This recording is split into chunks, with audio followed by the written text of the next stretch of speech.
Channel GK with me में। तो आज की क्लास में हम पढ़ेंगे सभी सिक्कों के बारे में कंप्लीट डिटेल से।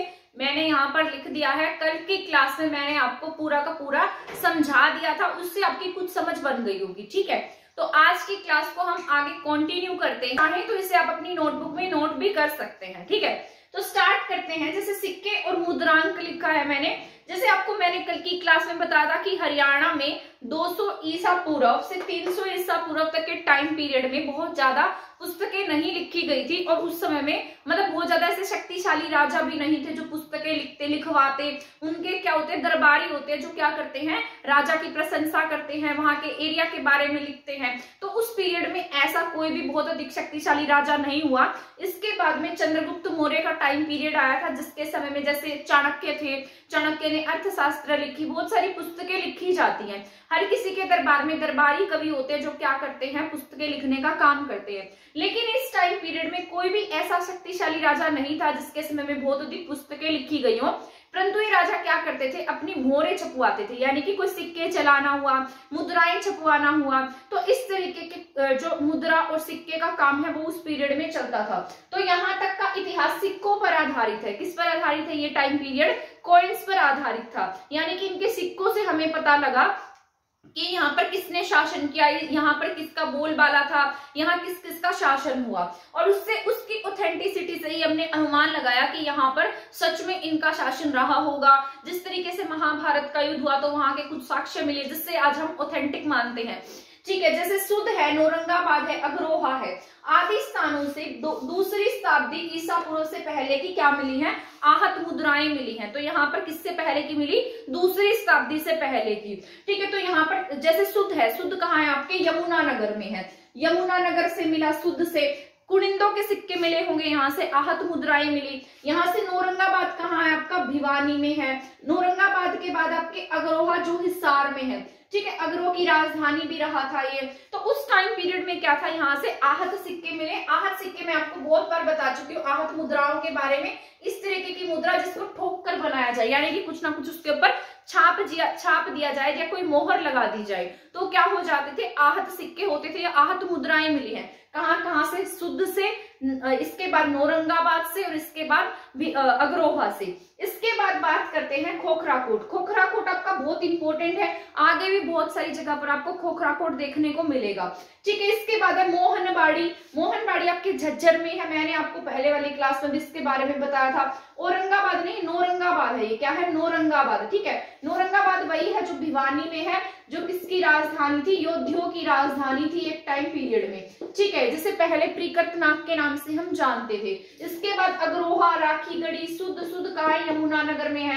राखीगढ़ी आपकी हड़प्पा के टाइम पीरियड की है, पर इसके सिक्के मिले हैं। ठीक है, और राखीगढ़ी आपकी सबसे लार्जेस्ट हड़प्पा की साइट में से एक है, मतलब लार्जेस्ट साइट है। इसके बाद करनाल से। ठीक है, करनाल इसलिए फेमस है क्योंकि अंबाला के साथ में लगती हुई पट्टी थी, तो यहाँ से कुनिंदों के सिक्के मिले होंगे। आदि स्थानों से मुद्रांक मिले, यानी कि यहाँ से भी क्या मिले हैं? सिक्के मिले हैं। तो आप समझ रहे होंगे यहाँ से किस किस के सिक्के मिले होंगे, क्योंकि खोखरा कोट में क्या होता था, योद्धियों के टाइम पीरियड में जो सांचे बनाने का काम है वो कहाँ बनते थे? रोहतक खोखरा कोट में बनते थे। औरंगाबाद क्या थी इनकी? नौरंगाबाद जो थी इनकी क्या थी? नौरंगाबाद इनकी राजधानी थी, जिससे पहले ये प्रिकर्तनाग के नाम से जानते थे योद्धे। इसके बाद अग्रोहा, अग्रो की राजधानी थी। राखीगढ़ी वैसे भी ओल्डेस्ट साइट, लार्जेस्ट साइट है। ठीक है, इसके बाद बात करते हैं सुध की। सुध भी उसी पट्टी में लगता है, कुनिंदों की पट्टी में। करनाल भी कुनिंदों की पट्टी का था। ठीक है, तो यहाँ से क्या मिले? कुछ कॉइन्स मिले, जिनके आधार पर हमने क्या किया? अनुमान लगाया। इसके बाद बात करते हैं कुमारगुप्त की। ठीक है, कुमारगुप्त और योद्धे धर्म को मैंने बराबर इसलिए लिखा है क्योंकि जो योद्धे थे वो पहले थे, गुप्त बाद में आए थे। योद्धियों ने अपने सिक्कों पर क्या छपवाया? मोर छपवाया था, जो किसका वाहन था? कार्तिकेय, जो गणेश जी के भाई हैं, कार्तिकेय भगवान शिव के बेटे हैं, उनका वाहन जो था ना वो इनके सिक्कों पर देखने को मिला। तो उन्हीं के टाइम पीरियड में जो कुमारगुप्त बाद में आया, कुमारगुप्त ने भी कुमारगुप्त के सिक्कों पर भी मोर का जो निशान है वो देखने को मिला, यानी कि मोहरें जो थी वो मोर की जो शेप बनाई जाती थी उनके सिक्कों पर, तो मोर की शेप थी। तो कार्तिकेय और योद्धे दोनों किसे मानते थे? मोर। दोनों के सिक्कों पर क्या मिला? मोर मिला है। इसके बाद है कार्तिकेय। कार्तिकेय मैंने इसलिए लिखा है यहाँ पर क्योंकि कार्तिकेय को मतलब कार्तिकेय को मानते थे।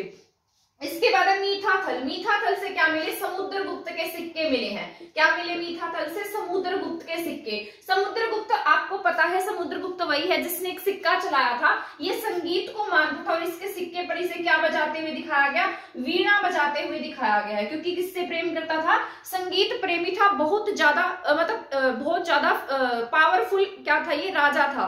इसने बहुत सारे इलाकों को विजिट किया था, दक्षिण के 12 इलाकों में इसने अपनी जीत हासिल की थी, इसलिए इसको हम क्या कहते हैं? समुद्रगुप्त को भारत का नेपोलियन भी कहा जाता है। इसके बाद बात करते हैं खोखराकोट, सुध और बूडिया।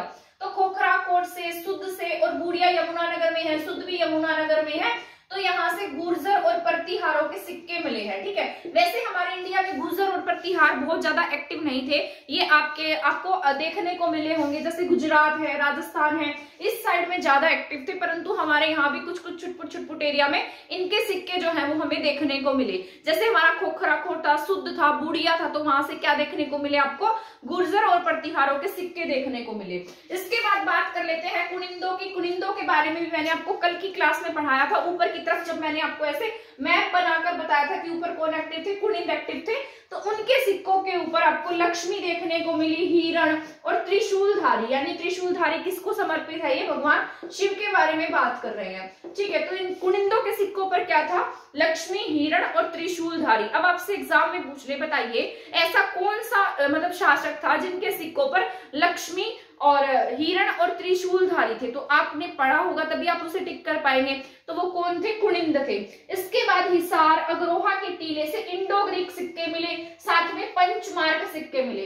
पंचमार्क वही है जो आहत सिक्के हैं। ठीक है, तो इंडो और ग्रीक सिक्के कहाँ से मिले हैं? हिसार और अग्रोहा से मिले। इसके बाद खोखराकोट से भी इंडो ग्रीक सिक्के मिले, और कहाँ से मिले हैं? आपके हिसार और अग्रोहा से। इसके बाद बात करते हैं खोखराकोट और औरंगाबाद से हुविष्क और कनिष्क फर्स्ट के सिक्के मिले। अब ये हुविष्क और कनिष्क के बारे में, यहाँ से इनके सिक्के कैसे मिले हैं? क्योंकि इन्होंने क्या किया था? इनको हराया था, योद्धियों को हरा दिया था, और योद्धियों की राजधानी क्या थी? आपके औरंगाबाद थी। और इनके जो सांचे थे वो कहाँ पर बनते थे? खोखराकोट में बनते थे। तो इसलिए इनके सिक्के भी कहाँ से देखने को मिले आपको? यहाँ खोखराकोट और औरंगाबाद से, क्योंकि कनिष्क जो था, कनिष्क ने क्या किया? इनको हरा दिया था योद्धियों को, और यहाँ पर कुछ समय के लिए शासन किया था। ठीक है, तो यहाँ पर रहा होगा तो अपने सिक्के भी चलाए होंगे। ठीक है, तो यहाँ पर इसके बारे में हमें देखने को मिलता है। इसके बाद बात करते हैं गोपाल मोचन, कपाल मोचन की। यहाँ से चांदी का इंडो ग्रीक सिक्का, इंडो सियासियन सिक्का मिला है। ठीक है, ग्रीक नहीं है, सिसियानियन। ठीक है, तो अजीब सा ही नाम है। तो कपाल मोचन से क्या मिला? चांदी का सिक्का मिला है जिसका नाम है इंडो सियासिनियन। तो आपको ये याद रख लेना है। इसके बाद अग्रोहा से, बरवाला से, औरंगाबाद से किसके सिक्के मिले आपको? ये अगरों के सिक्के मिले हैं। ठीक है, अग्रोहा और बरवाला तो आसपास का ही एरिया था, परंतु आपके औरंगाबाद से भी किसके सिक्के मिले? अगरों के सिक्के मिले। आगे पढ़ाऊंगी मैं, क्योंकि बाद में ये एक भी हुए थे, योद्धियों में ही मिल गए थे बाद में जाकर। ठीक है, कुनिंद भी योद्धियों के साथ मिले थे, अगर भी मिले थे, अर्जुनायन भी मिले थे, वो आगे की हिस्ट्री में मैं आपको पढ़ा दूंगी। इसके बाद करनाल से, बूडिया, जगाधरी, सुध से कुनिंदों के सिक्के मिले।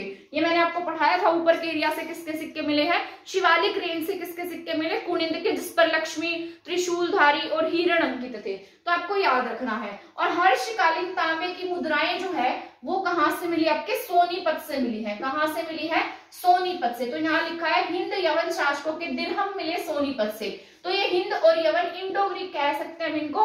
तो इनके दिरहम क्या होता है? जहां पर दिनारें बनती थी, एक तरीके से मुद्राएं अंकित होती थी, मुद्राएं बनती थी। तो ये भी कहां से मिले? आपके सोनीपत से मिले हैं। तो ये सभी पॉइंट्स क्या करने हैं? आपको याद रख लेने हैं। ऐसी मैंने एक पहले टेबल आपको करा रखी है, और मैंने बहुत अच्छे से ट्रिक के साथ में कराई हुई है, और बहुत इजी से आपको वो याद भी हो जाएगी अगर आप इस क्लास के बाद में उसको देखेंगे। तो वो मैंने इसलिए कराई थी क्योंकि उस टाइम आपके एग्जाम थे, और मैंने इसको ट्रिक्स के साथ में समझाया था, ताकि अगर एग्जाम में इसमें से कोई क्वेश्चन आ जाए तो आप उसको आसानी से टिक कर सके। अब वो वाली क्लास जो है वो अब आपके लिए बहुत हेल्पफुल रहेगी अगर आप उसे देखेंगे तो, क्योंकि यहाँ पर मैंने इसको पूरा समराइज करके पढ़ा दिया है, और पहले वाली क्लास में समझा भी दिया है, यहाँ समराइज भी कर दिया है। इसके बाद अगर आप वो क्लास देख लेते हैं तो आप आप वो क्लास कभी भूलेंगे नहीं।